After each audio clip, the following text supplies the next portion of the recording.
Thank you for visiting Youtique Bridal. In today's video, I'm going to answer Machaela's question on how to hem the underlining to the chiffon dress.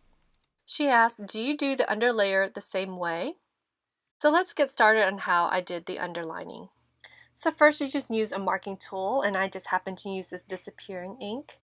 And since the chiffon has already been hemmed, I'm going to make a mark 1/2 inch below the chiffon layer. Here I'm just making about 1 or 2 marks. Next, I'm just going to measure it out from the hem of the underlining to the marks. And here it's showing 2.5 inches as an example. Now I'm going to go around the whole underlining and mark it at this distance. Next, cut at the markings. The underlining should now be 1/2 inch below the chiffon. Now I'm going to take the underlining and roll it under 1/4 inch, and then roll it again at 1/4 inch.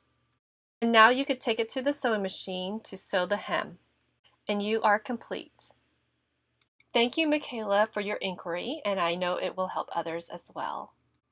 So thank you for visiting, and I hope you have an extraordinary day.